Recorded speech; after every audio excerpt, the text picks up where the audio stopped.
तौर पर डीयू के छात्र हैं। तालियों के साथ आपका बहुत बहुत स्वागत है, हम लोगों की तरफ से तालियां।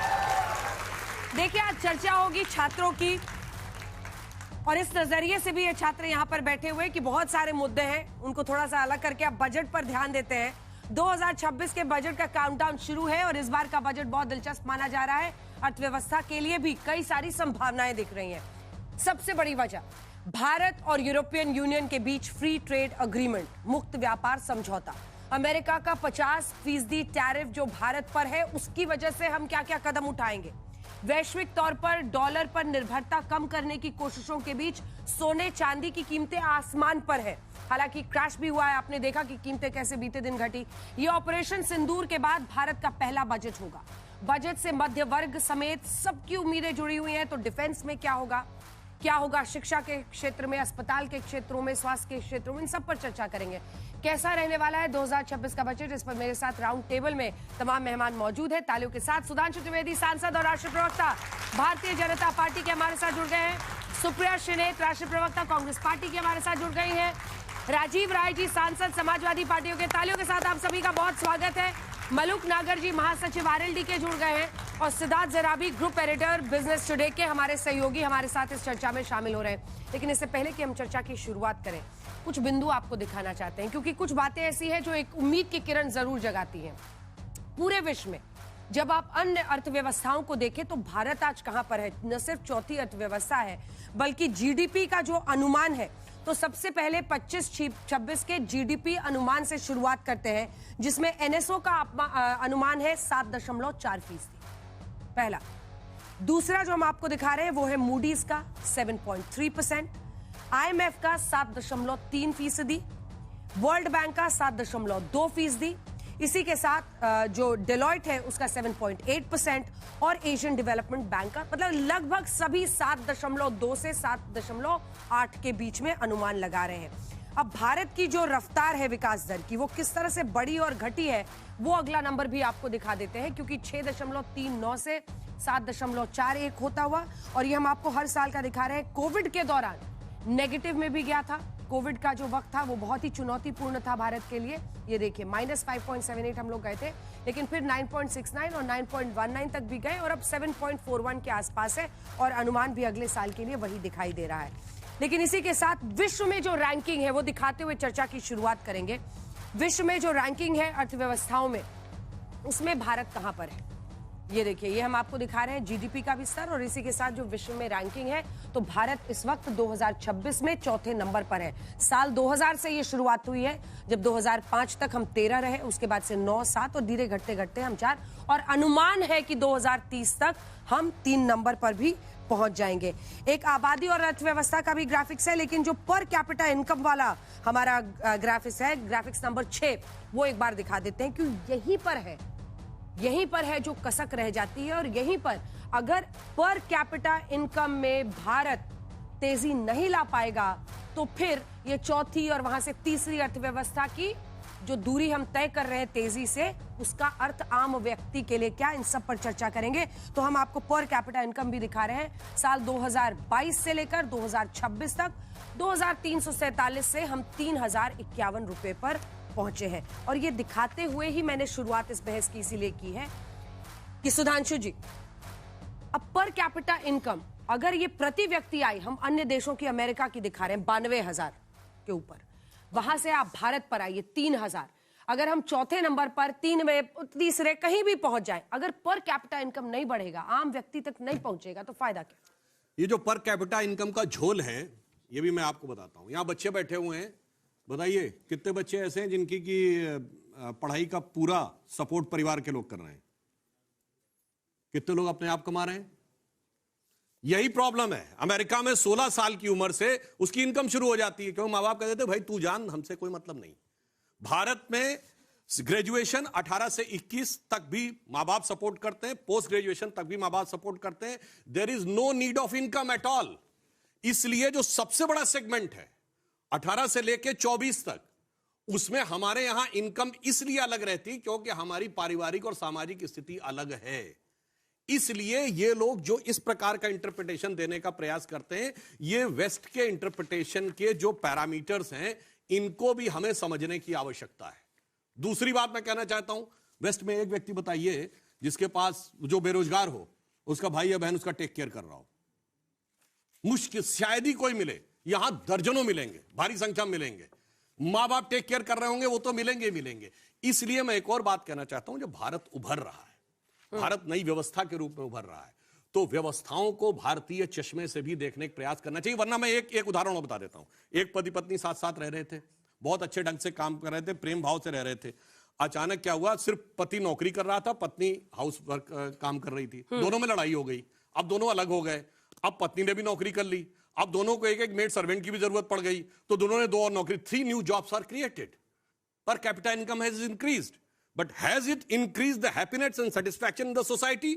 इसलिए मैं कह रहा हूं 21वीं सदी आई है, भारत को भारत के नजरिए से देखने की कोशिश करिए। और ये जो इकोनॉमिक मॉडल अमेरिका, यूरोप और चाइना सबने किया है, उसके मुकाबले। और एक और मैं आपको बता दूं, अमेरिका में कहावत है, there can never be a free lunch, if there is a free lunch there has to be poison in it.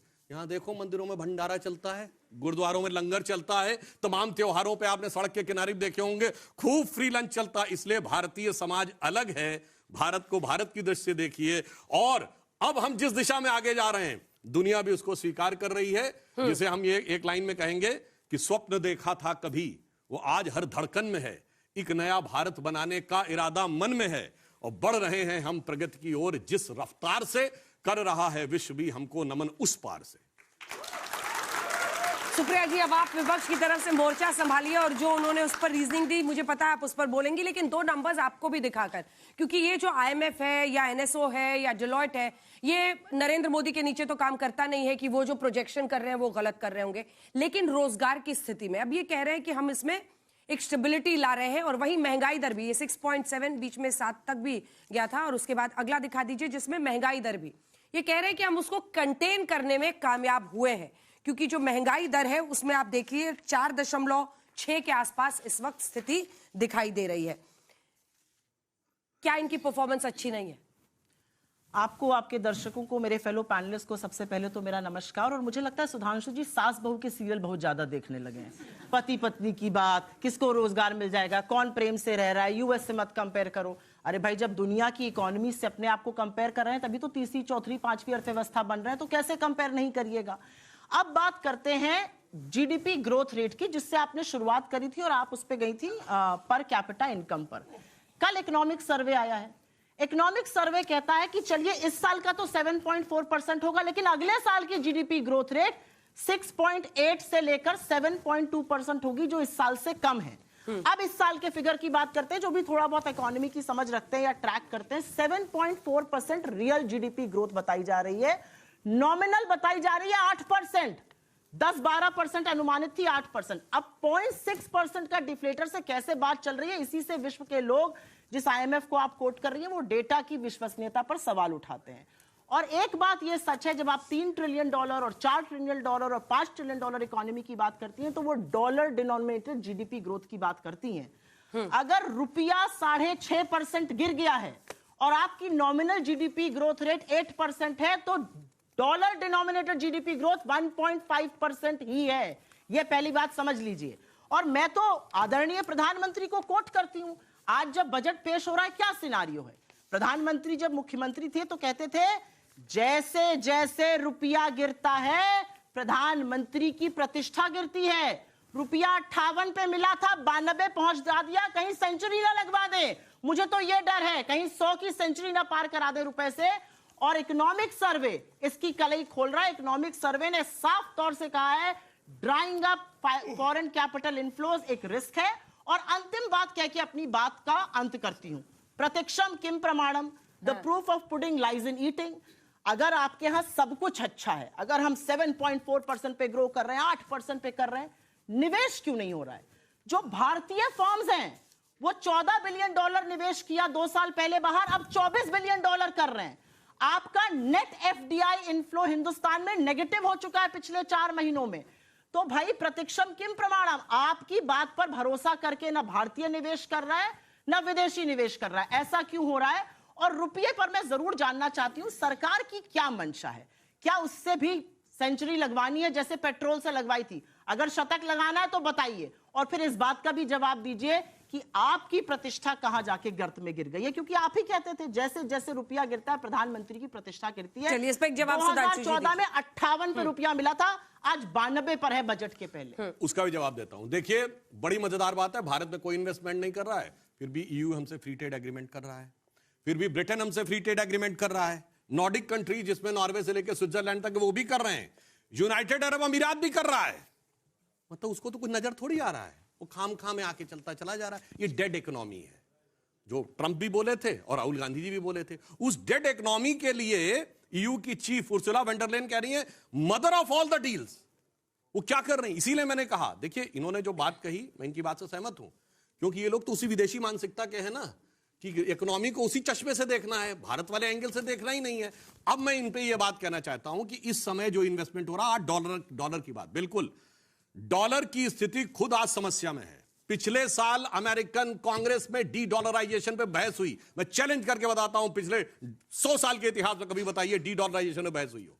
Trump ने धमकी दी कि डी डॉलराइजेशन नहीं होना चाहिए, और आज भारत ही नहीं पूरी दुनिया में लोग भारी मात्रा में दुनिया के बड़े बड़े कंट्रीज गोल्ड और सिल्वर खरीद रहे हैं।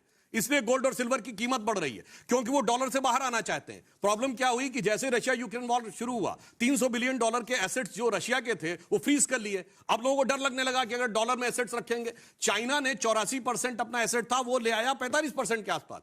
भारत ने भी अभी पिछले ही महीने में जिस ढंग से उससे विड्रॉ किया है यूएस ट्रेजरी बॉन्ड से, तो लगातार वो अपने डॉलर की रेट बढ़ा के बचाने का प्रयास कर रहे हैं। दूसरा, ट्रंप का टैरिफ लगा हुआ है, टैरिफ लगे होने की वजह से जो हमारा एक्सपोर्ट है वो प्रभावित है। इसलिए इन्होंने बिल्कुल सही बोला कि 4 महीने से ये प्रॉब्लम है।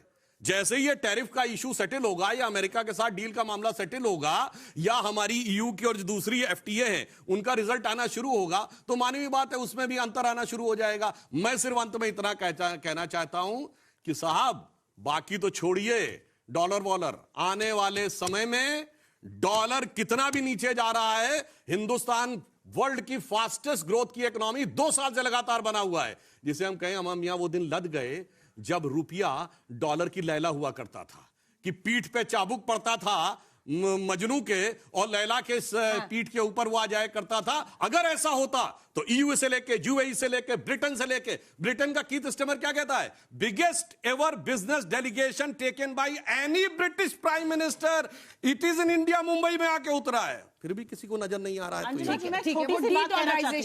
मैं बस उसी पे बात करती हूँ। हाथ कंगन को आरसी क्या, पढ़े लिखे को फारसी क्या, रुपए की बात कर रहे हैं। ठीक है भाई, डॉलर गिर रहा है, दुनिया की तमाम करेंसी इंक्लूडिंग एशिया की करेंसी इस डॉलर के खिलाफ स्ट्रेंथन कर रही हैं। हम एशिया की वर्स्ट परफॉर्मिंग करेंसी क्यों हैं? अरे भैया मुझे इस बात की शर्म है, इतने अच्छे दिन नहीं चाहिए थे कि पाकिस्तान के रुपए के खिलाफ हम 6% गिर गए, बांग्लादेश के टका के खिलाफ गिर रहे हैं, श्रीलंकन करेंसी के खिलाफ गिर रहे हैं, और सुन लीजिए यूरो के खिलाफ गिर रहे हैं, सिंगापुर डॉलर के खिलाफ गिर रहे हैं, ऑस्ट्रेलियन डॉलर के खिलाफ गिर रहे हैं। तो रुपए की जब आप बात करते हैं तो इन सब चीजों का जवाब दीजिए कि डॉलर के गिरने के बावजूद रुपया स्ट्रेंथन नहीं हो रहा है। एशियन करेंसीज के कंपैरिजन में बोल रहे हैं, एक मिनट, बहुत लंबा बोले थे। मुझे लगता है सास बहू के सीरियल्स के साथ साथ मुशायरे का भी बड़ा शौक रखते हैं, बार बार मुशायरा, ढंग की बात करते नहीं है। अरे भैया वहां का प्राइम मिनिस्टर कितने लोगों को ले आया मेहमान नवाजी से, उसका क्या फर्क पड़ता है? आपने डिबेट शुरू किया था, अरे आपने डिबेट शुरू किया था पर कैपिटा इनकम से। हिंदुस्तान की पर कैपिटा इनकम $3,000, अमेरिका की पर कैपिटा इनकम $90,000 और यूके की पर कैपिटा इनकम $60,000। कौन सा कंपैरिजन कर रहे हैं? और अच्छी बात यह है कि हिंदुस्तान की बात करिए ना, आपका एक बब्बर शेर था मेक इन इंडिया, मिमिया आ क्यों रहा है?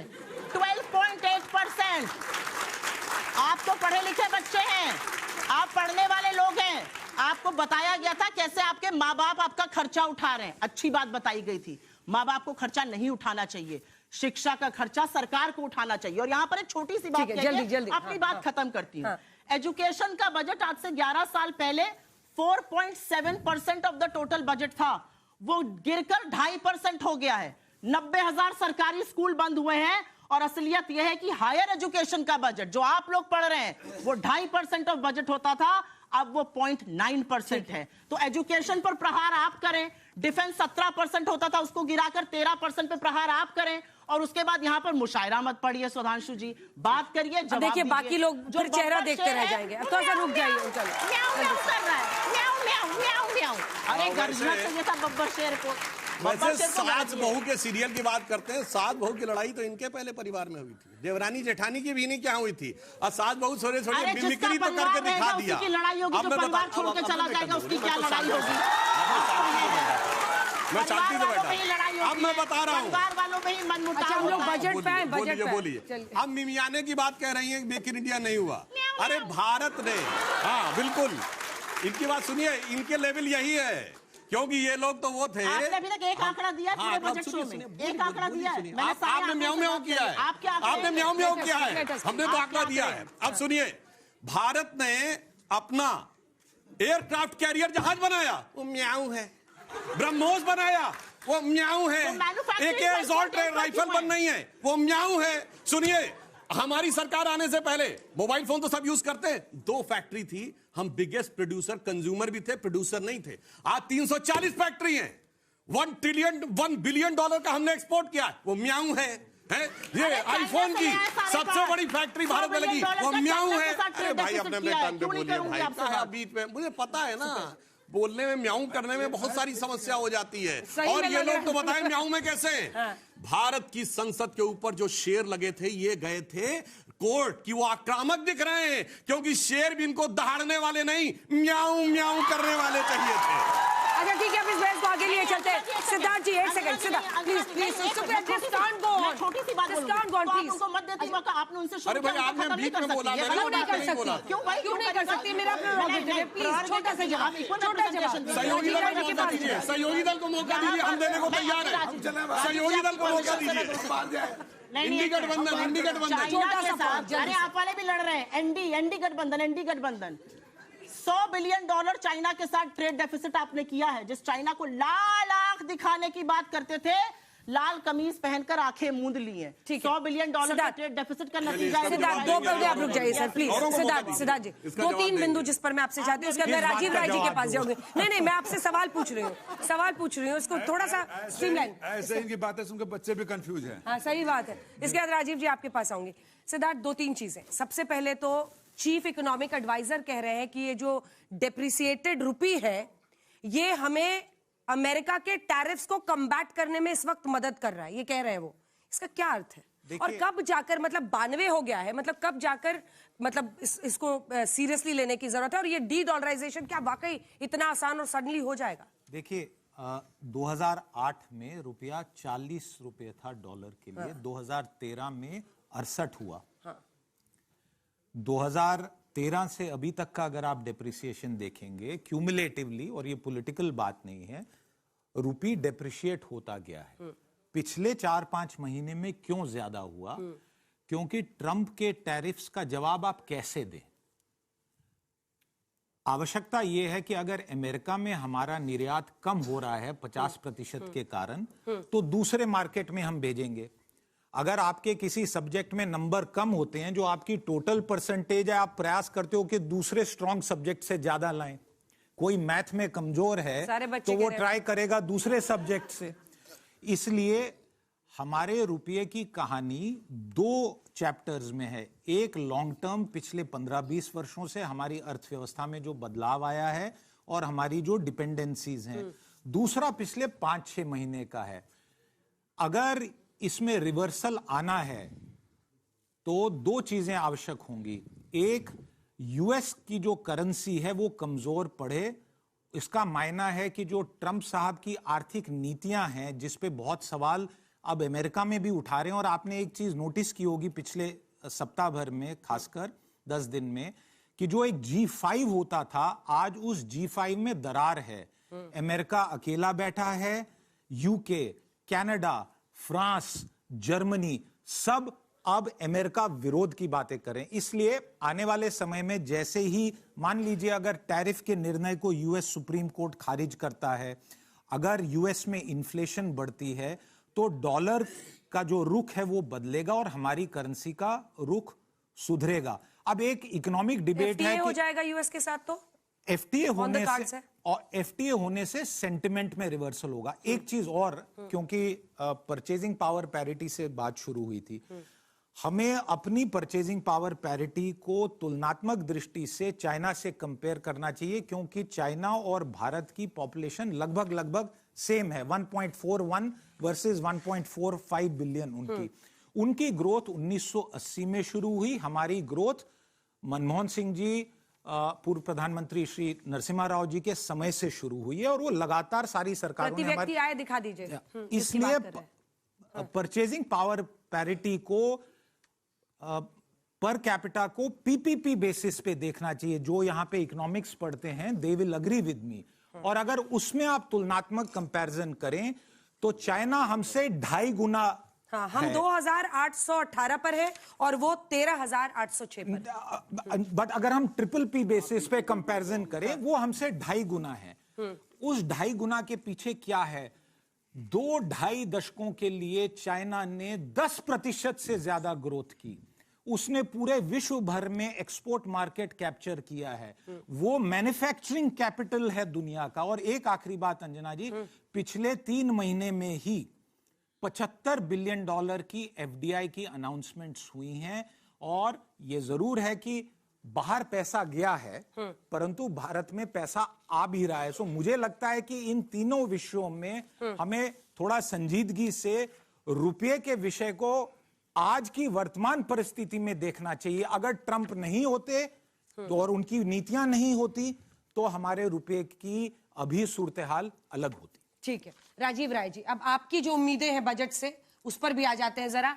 और जो परिस्थितियां दिख रही हैं, आपको नहीं लगता उम्मीद की एक किरण तो है देश के लिए अगर तेजी से हम बढ़ रहे हैं? उम्मीद की किरण तो सिद्धांशु जी ने बता दिया बच्चों को, सारे स्टूडेंट है कि हमारा पर कैपिटा इनकम इसलिए कम है कि हमारे परिवार साथ में रहते हैं, माँ बाप बच्चों का ध्यान रखते हैं। इनकी बातों को सुनकर परिवार छोड़कर अलग मत होना, ये हमारे देश की ताकत है। मेरा पहला सुझाव है ये। दूसरी बात, सपोर्ट कर दिया आपने बात। बहुत धन्यवाद इनको।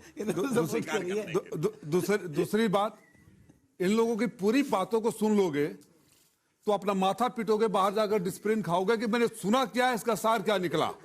और अभी से नहीं, ये ट्रेंड चला रहा है। मोदी जी जब मुख्यमंत्री थे, मैं प्रदेश का मुख्यमंत्री रहा हूं, मुझे पता है भाइयों बहनों, रुपये की कीमत ऐसे नहीं गिरती।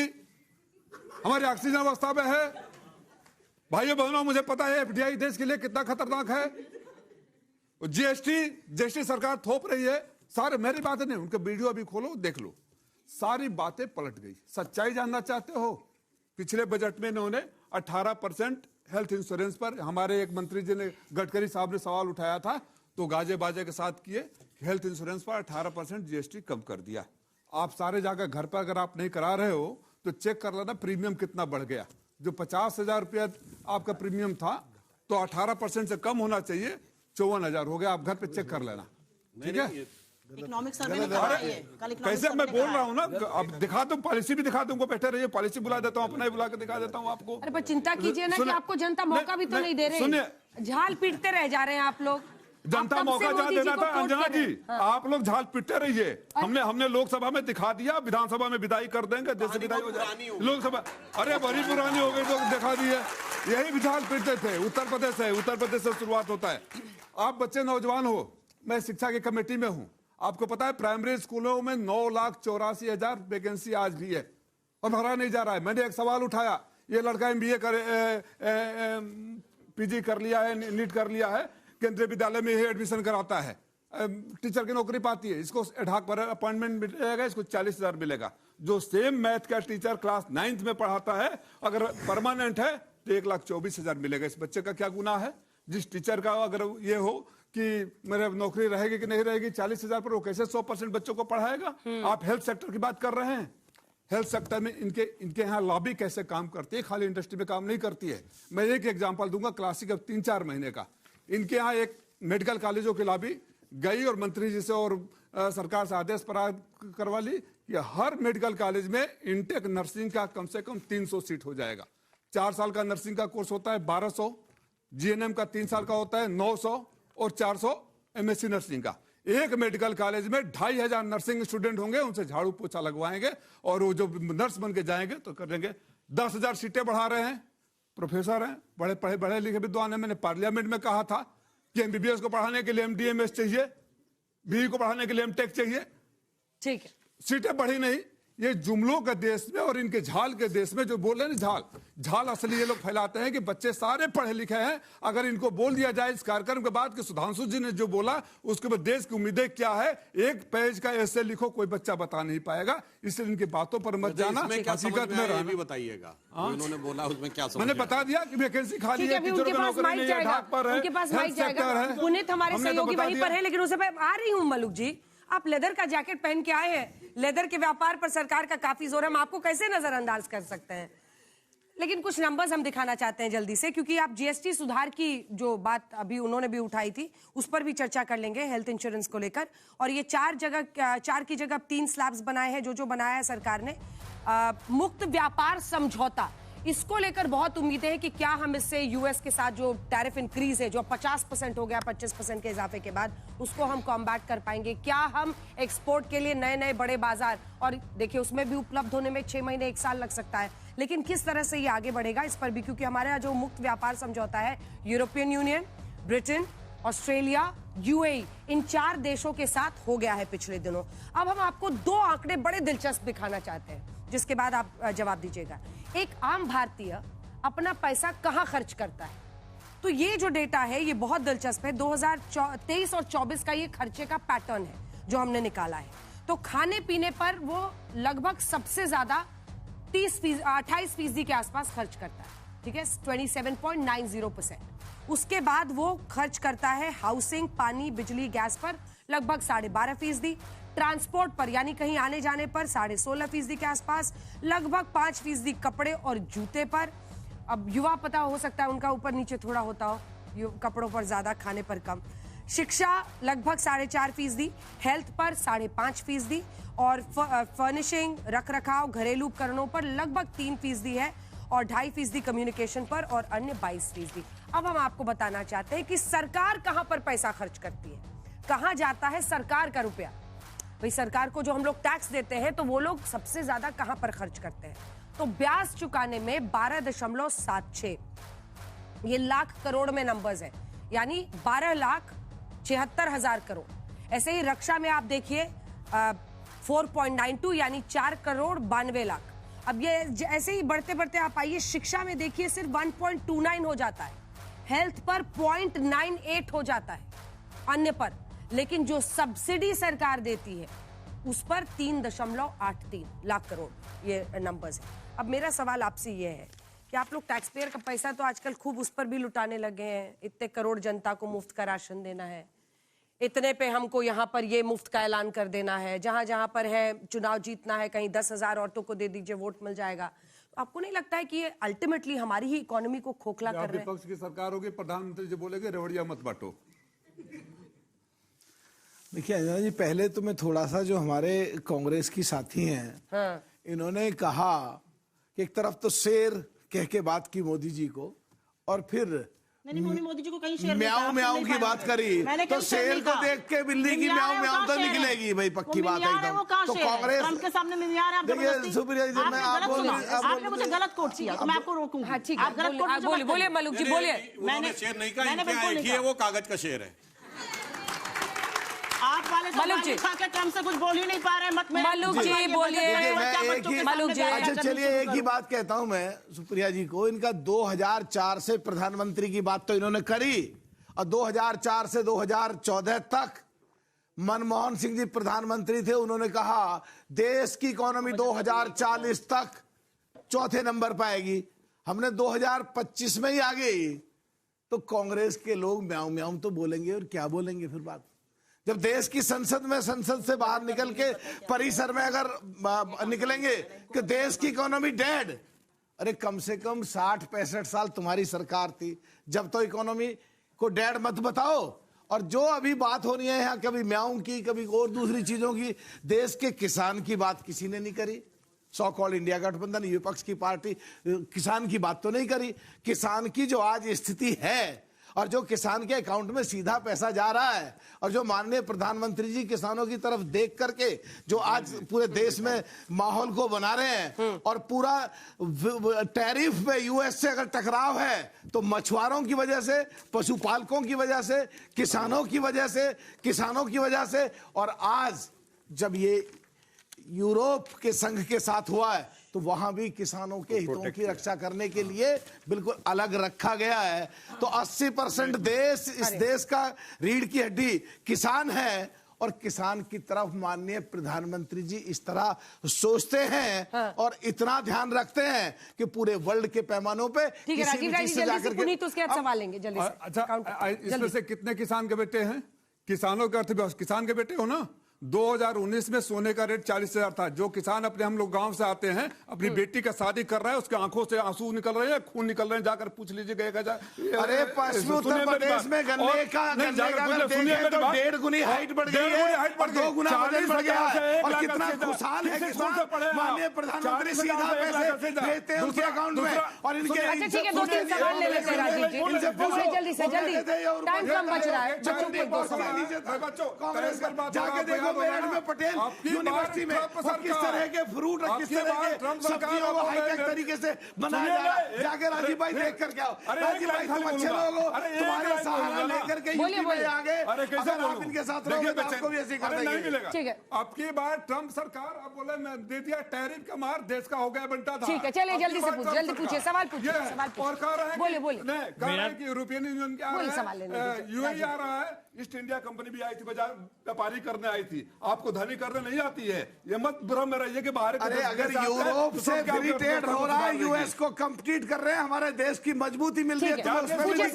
सवाल पूछिए, नेता सब बोलने नहीं देंगे जनता को। अगर कांग्रेस का सर आप मेरा सवाल सुधांशु जी से। अभी उन्होंने कहा कि अमेरिका में 10 साल का बच्चा कमा रहा, ठीक है, लेकिन अगर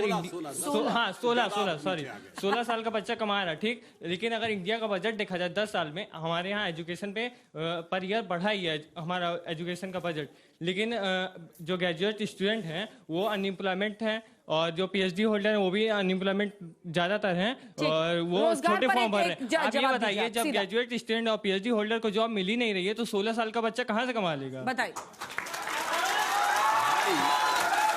मैंने तो आपसे ये कहा 16 साल का इसलिए कमा रहा कि माँ बाप ने बाहर कर दिया है। भाई तू जा, हमारे यहाँ माँ बाप साथ में रख रहे हैं, हमारे यहाँ कोई नहीं कहता कि तू जा भाई, हमसे तेरे से मतलब नहीं।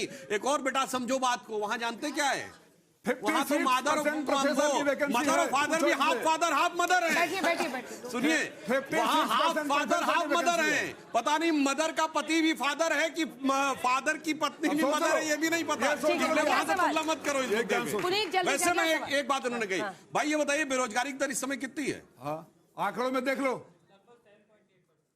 नहीं जी, 4.4% है, अभी चेक करिए। और महंगाई की दर कितनी है? 4.4%। महंगाई की दर कितनी है? फैक्ट चेक हो जाएगा, वो काट दिया जाएगा। नहीं, महंगाई की दर कितनी है? अरे बोलिए भाई। 1.7%। ग्रोथ की रेट कितनी है? 7.2%। मैं चैलेंज करके कहता हूं, भाई साहब क्या हो गया, क्या हो गया बेटा? अरे तुम तो लगातार इसमें आ गए। चलो अभी बच्चों क्या हो गया भाई? नौकरी इसलिए नहीं मिलेगी। चलो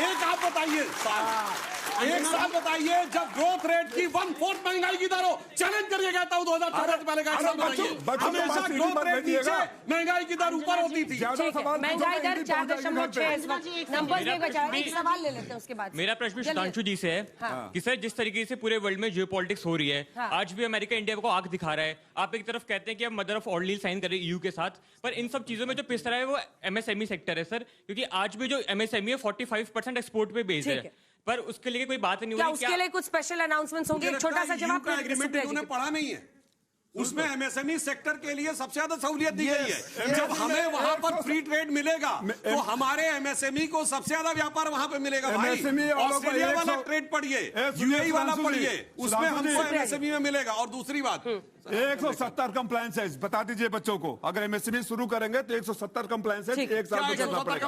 170 कंप्लायंसेस चैलेंज कर रहा हूं, 170 कंप्लायंसेस एक साल में भरने पड़ेंगे। बाबुओं को चक्कर लगाते लगाते खत्म हो जाओगे, अंबानी अंदानी खाली जीतेंगे। भाई देखिए, मैं एक बात कह रहा हूं, टैरिफ हमारे ऊपर अमेरिका ने लगा रखा, जो इन्होंने कहा डॉलर चैलेंज करी, वो तो बताइए एक देश जिस पे 50% टैरिफ लगाया हो। हर तो ट्रम्प आपका लंगोटिया यार था, क्यों लगा रहा है?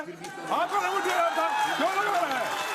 सुनिए, आप तो पूजा कर रहे थे, पूजा कर रहे, मंदिरों में पूजा करवा रहे थे ट्रम्प के लिए, देखा था ना वीडियो, पैसा दे रहे थे। आज इनका यार बना हुआ है। किसका यार? आज इनको लग रहा है। मैं दूसरी बात कर रहा हूं, सुनिए, ये बोले फिर मैं आपको बता रहा हूं। और क्यों मोदी जी नहीं कह रहे? हर्बर्ट लुटनिक ने, जो वहां का कॉमर्स सेक्रेटरी है, उसका स्टेटमेंट क्या था? फिर भी बोलने लगे, बोलने लगे। उसने कहा कि Trump was expecting a call from Modi, और डील इसलिए नहीं हुई क्योंकि हमारे यहाँ शेयर बैठा, म्याऊं करने वाला नहीं बैठा। तो इन्होंने बोला किसानों के हित की वजह से आज किसानों को अलग एग्रीकल्चर प्रोडक्ट को रखने की वजह से ही सिर्फ डील नहीं हो रही है। और यूरोप में ईमानदारी से कह रहा हूं, 2006 से इनकी सरकार के समय से चल रही थी।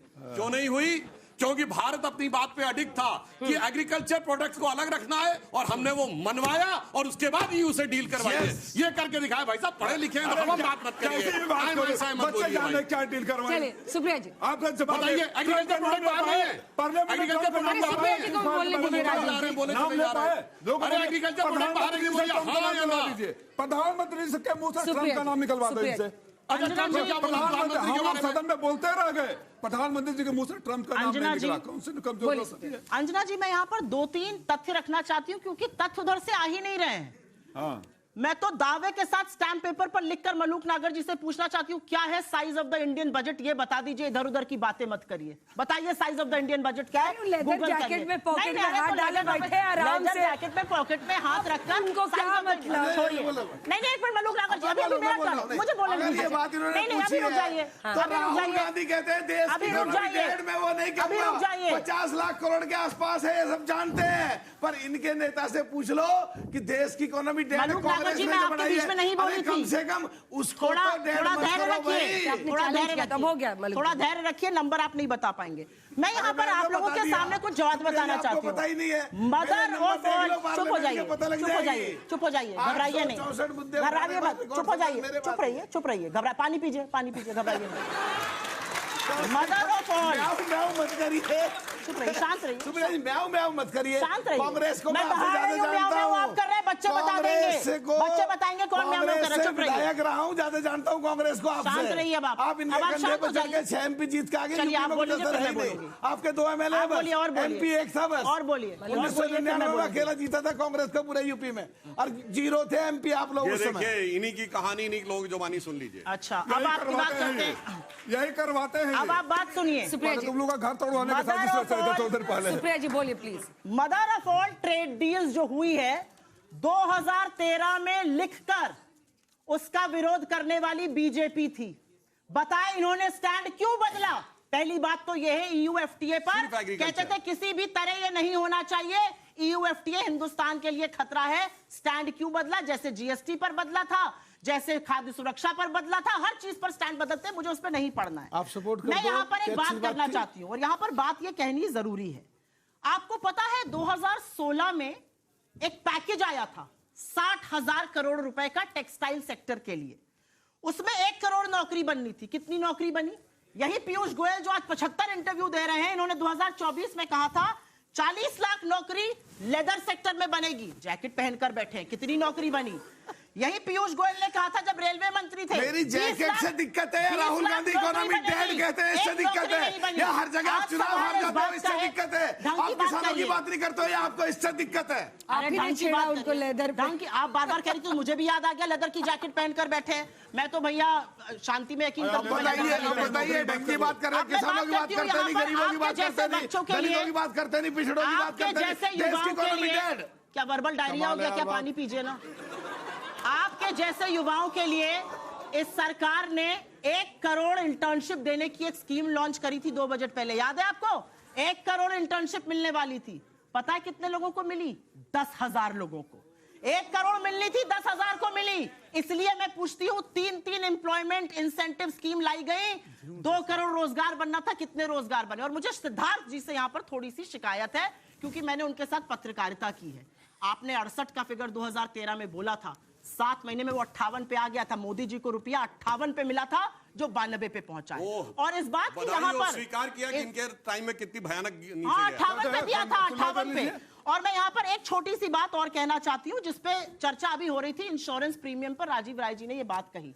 कल का इकोनॉमिक सर्वे कह रहा है द मिसिंग मिडिल, मतलब मिडिल क्लास के पास इंश्योरेंस के बेनिफिट नहीं पहुंच रहे क्योंकि वो इतना महंगा हो गया। ये आपका इकोनॉमिक सर्वे कह रहा है, ये हमारे फिगर नहीं है। और सुधांशु जी, आपसे एक निवेदन है, वो बच्चा है, वो युवा है, वो जेनजी है, उसको हक है आपसे सवाल पूछने का। आप तो ऐसे आग बबूला हो गए, उसके ऊपर चढ़ गए। ईडी ना भेजिएगा उसके घर, बस इतना कहना है। इनके यहाँ सीबीआई ईडी ना भेजिएगा, बस ये कहूंगी। सिद्धार्थ एक जवाब इसको। बबूला नहीं हो रहा था, समझाने का प्रयास कर रहा अरे था। वो और समझाना, भैया भगवान बचाए ऐसे समझाने से, बिल्कुल ही चढ़ बैठे। इकोनॉमी कितनी जबरदस्त है, अब डाटा के साथ बोलता गब्बर सिंह हूं। वाली अब सुनिए साइड भैया जी, अब शांति से बोल लूं अपने, आपकी अनुमति है ना? अब शांति सुनिएगा।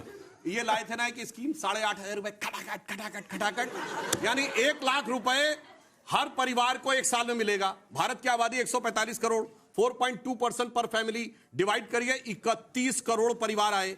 1 करोड़ जो परिवार अच्छी स्थिति में, उनको हटा दीजिए तो 30 लाख करोड़ रुपए कह रहे थे देश को बांट देंगे। भाई शांत रहिए, मैं आपके में नहीं बोल रहा था, सभ्य आदमी की तरह बोलिए। 30 लाख करोड़ इन्होंने कहा था बांट देंगे। और 2024 में भारत की रेवेन्यू रिसीव कितनी थी? 26 लाख करोड़, यानी 26 लाख करोड़ आमदनी होगी, 30 लाख करोड़ बांट देंगे। आप सोचिए ऐसे लोग आएंगे तो क्या बंटाधार करेंगे? या मैंने फैक्ट एंड फिगर के साथ बोला, anybody can go and check. Siddharth जल्दी से एक कमेंट आप अगर रिस्पॉन्ड करना चाहें। मैं अभी खबर देख रहा था, ब्रेकिंग न्यूज के डॉलर फिर से बढ़ा है क्योंकि ट्रंप साहब ने फेडरल रिजर्व के लिए अपना नुमाइंदा तय कर लिया है। सो जो करेंसी है वो बहुत सारी पुराने वाले उनकी बात नहीं मान रहे थे। करेंसी बहुत चीजों को रिएक्ट करती है और थैंक गॉड कि इस चर्चा को लेके रिएक्ट नहीं कर रही है ट्रंप साहब के एक्शंस के कारण। बस एक ऑब्जर्वेशन अंजना जी, क्योंकि अनएम्प्लॉयमेंट को लेके बात हो रही थी और ये बहुत बड़ा ज्वलंत इशू है। 2 बातें, एक हमारे समूह के मूड ऑफ द नेशन सर्वे को जो कल ही हमने दिखाया है, उसमें ये बहुत बड़ा एक क्लियर इशू निकल के आ रहा है कि अनएम्प्लॉयमेंट सबसे बड़ा विषय है। और जब आप डेटा को देखें, overall labour force participation, rural और अर्बन, एक विषमता बड़ी साफ दिख के आ रही है। और खासकर पिछले 3 साल के डेटा को अगर हम एनालाइज करें, अर्बन अनएम्प्लॉयमेंट ज्यादा है, रूरल अनएम्प्लॉयमेंट कम है। और ये कोविड के बाद शिफ्ट हुआ है। जैसे जैसे वेलफेयर स्पेंडिंग, और क्योंकि सारी चर्चा केंद्र के बजट पे है, हमें राज्यों के बजट पे भी ध्यान देना चाहिए। वेलफेयर स्पेंडिंग बहुत बढ़ी है, इसलिए रूरल इकोनॉमी में, और इसका आप कंपैरिजन नहीं करना अर्निंग का, ये बस स्टैटिस्टिकल कंपैरिजन है। अर्बन इंडिया में जहां पे हमारा यूथ पढ़ाई के लिए आता है, बड़े बड़े शहरों में आता है, वहां महंगाई भी बहुत ज्यादा है। इसलिए अगर उसको जॉब्स मिल भी रहे हैं, वो जॉब सूटेबल नहीं है। गांव के 100 रुपए और शहर के 50 रुपए में या 100 रुपए में आप फर्क खुद जानते हैं। इसलिए अर्बन अनएम्प्लॉयमेंट एक बहुत बड़ा विषय इस सरकार के सामने है और ये डेटा और मूड ऑफ द नेशन दोनों में रिफ्लेक्ट हो रहा है। चलिए एक चीज बताना चाहती हूँ, एक करके आप उसी में बोल लीजिएगा। राजीव राय जी, बजट में एक चीज, क्योंकि आज ये शो हो रहा है, बजट में एक चीज जो आप चाहते हैं, कुछ पॉजिटिव भी कभी बोलिए। मैं बजट में पॉजिटिव बोल रहा हूँ ना। हाँ, क्या? जो जिस देश का नौजवानों को टीचर जो है एढाक वाले हो, 56% यूनिवर्सिटियों में वैकेंसी हो, और हेल्थ बजट कम हो गया हो, देश का स्वास्थ्य और शिक्षा अगर कमजोर रहेगा तो देश मजबूत कभी नहीं बन सकता है। देश के स्वास्थ्य और शिक्षा के बजट बढ़ना चाहिए और सारे वैकेंसीज इमीडिएट इफेक्ट से प्रधानमंत्री जी घोषणा करेंगे, भर देंगे। सुप्रिया जी, मेरा ये मानना है कि बहुत सारी ऐसी स्कीम सेंट्रल गवर्नमेंट लाती है जिसमें खर्च नहीं होता है। और अभी हम सब लोगों ने देखा था, इंदौर में दूषित पानी पीने से आज 29वें व्यक्ति की मौत हो गई। आपको पता है भारत सरकार के ड्रिंकिंग वाटर एंड सैनिटेशन ने कितना बजट इस्तेमाल किया पिछले साल जो उनको मिला? 2%। 98% बजट इस्तेमाल नहीं हुआ। और यहाँ पर युवा है, इसलिए मैं एक और बात बता देती हूँ, यहाँ पर स्किल डेवलपमेंट और एंटरप्रेन्योरशिप में सिर्फ और सिर्फ 13% बजट इस्तेमाल हुआ। मेरा अपना मानना है सरकार जो बजट आवंटित करती है, इसमें से 75,000 करोड़ उनके पास मिल जाएंगे, बच जाएंगे, उसको सेविंग दिखाया जाएगा, वो रेवेन्यू रिसीट्स में ऐड होगा। इसीलिए मैं आपसे कहती हूं जो पैसा जहां जाना चाहिए उस पर काम होना चाहिए। अगर वो पैसा शायद यूज होता, 2% ना इस्तेमाल होता, 98% और यूज होता, तो 29 लोग नहीं मरते। ये मेरा मानना है। जल्दी से सिद्धार्थ, एक चीज जो आप उम्मीद रखते हैं उसके आधार ही हूं। मेरा ये मानना है कि पिछले कुछ वर्षों से जो मैक्रो इकोनॉमिक नीतियां सरकार ने इस्तेमाल की हैं उन पे लगातार चलते रहें। कैपिटल एक्सपेंडिचर बढ़ना चाहिए, शिक्षा, स्वास्थ्य और रोजगार को ध्यान में रखते हुए एक्सपेंडिचर बढ़ना चाहिए। और जो गिव अवेज हैं, जो एक ट्रेंड बनी है अंजना, जो हमारे मैक्रो इकोनॉमिक हेल्थ के लिए कहीं ना कहीं चिंता का विषय है, उनपे कहीं ना कहीं अब सनसेट क्लॉज की आवश्यकता है। कुछ बड़ी स्कीम्स कोविड के बाद आई थी, कोविड समाप्त हो गया है, नई इजी करेंसी हो गया पॉलिटिकल विक्ट्री का जी। आप दीजिए ये हम 10,000 देंगे और तुमको हम 1500 चार्ट दिखाया, जो हम अगर हम 100 रुपया सरकार के पास आता है करों द्वारा, सरकार कमाती नहीं है, केवल कलेक्ट करती है, उसमें से सबसे बड़ी मात्रा सिंगल आइटम ब्याज है, द कॉस्ट ऑफ इंटरेस्ट। हमारी जेनजी जो यहाँ पे है, ये भी कई बार इनफॉर्मल क्रेडिट पे अपना जीवन जानते हैं, और आप जानते हैं कि अगर क्रेडिट कार्ड पे आप इंटरेस्ट लेते हैं वो कितना महंगा पड़ता है। इसी प्रकार से सरकार, केंद्र और राज्यों की सरकार पे ब्याज का बहुत बड़ा बर्डन है। जितना सरकार कम खर्चेगी उतना अल्टीमेटली हमारे जेबों से कम जाएगा। हाँ, चलिए अब बलूक जी। देखिए, देश की सरकार बहुत संवेदनशील है, खासकर 2 जगह बहुत ध्यान देंगे हमें ऐसा लगता है माननीय प्रधानमंत्री और सरकार। एक तो रक्षा बजट और एक किसान से संबंधित। रक्षा बजट इसलिए कि जिस तरह पाकिस्तान को फिर घुस के मारा है, जरूरत पड़ी तो फिर घुस के मारेंगे। और किसानों का इसलिए क्योंकि किसान अगर खुशहाल है तो देश खुशहाल है।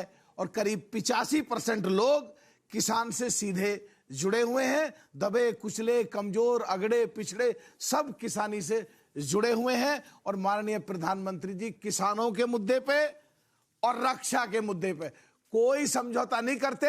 चाहे सो कॉल्ड विपक्ष के जो लोग इंडिया गठबंधन है कितना ही प्रोवोक कर लें, कितना ही भड़का लें कि माननीय प्रधानमंत्री कुछ बोल दें, वो संयम से काम लेते हैं और देश हित और देश की जनता के हित में हमेशा फैसला करते हैं। सुधांशु जी जल्दी से आप देखिए, आप ही की सरकार पेश कर रही है ये बजट और बड़ा रिकॉर्ड बोलेगी जरूर, कुछ ना कुछ बोली। अब ये बोलेंगी तो इनके बीच में मैं भी बोलूंगा, मेरी मजबूरी है, क्योंकि इनसे पहले कांग्रेसी में रहा हूं, कांग्रेस को इनसे बेहतर जानता हूं, कांग्रेस से विधायक रहा हूं, सांसद बाद में राहुल गांधी जी के बाद में साथ रहा हूं। बड़ा रिकॉर्ड बना रही है निर्मला सीतारमण, बतौर महिला वित्त मंत्री वो 9वां बजट पेश कर रही है। बहुत सारी उम्मीदें हैं। कई बार आपने इससे पहले टैक्स में बहुत रिबेट्स दिया था, इस बार कुछ लोग कह रहे हैं कि होम लोन में हो सकता है कुछ रिबेट मिले। कुछ अच्छी खबर सुना के जाइए सुधांशु। मैं सिर्फ ये कह रहा हूं कि पिछले बजट में आपको ध्यान हो, जब बजट से पहले डिबेट हो रही थी, लोग इनकम टैक्स में छूट की बात कर रहे थे, और आपके भी प्रोग्राम में क्या करे थे लोग, 10 लाख तक छूट मिल जाए तो बहुत अच्छा होगा।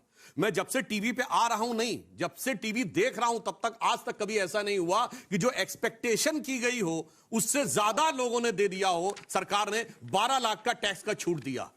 और अब आइए, जीएसटी को कम किया, जो सेकंड स्टेज जीएसटी रिफॉर्म्स किए, उसकी वजह से कंजम्पशन इतना बढ़ा कि पिछले फेस्टिवल सीजन में 5,80,000 करोड़ रुपए लोगों ने कंज्यूम किए, और उसी की वजह से हम टैरिफ के उस दबाव को झेलने में सफल रहे।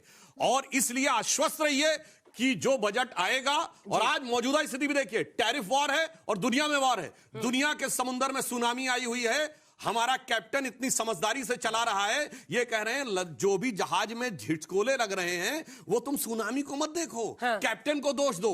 तो मैं कैप्टन अर्थात मोदी जी की तरफ से कहना चाहूंगा, हमें इल्जाम मत दीजिए, बहुत अफसोस होता है। बड़ी तरकीब से कश्ती यहां तक लेके आए हैं, बदल देते हैं हम दरिया की लहरें अपनी हिम्मत से, आंधियों में भी अक्सर चिराग हमने जलाए। चलिए इसी के साथ तालियों के साथ आप सभी का बहुत बहुत धन्यवाद। शो में सुधांशु जी ने एक बहुत बहुत धन्यवाद आप सभी का हमारे साथ जुड़ने के लिए। 31 लाख करोड़ बांटने वालों के पास 26 लाख करोड़ की इनकम थी, मैंने डाटा दिया और आपने देखा भी, उसके बाद भी कुछ नहीं कर पाई। चलिए, बजट में कुछ हलवा की मिठास हम लोगों के भी मुंह में कल आए, इसका इंतजार रहेगा। बहुत धन्यवाद आप सभी का। देश दुनिया की बाकी खबरों के लिए देखते रहिए आज तक।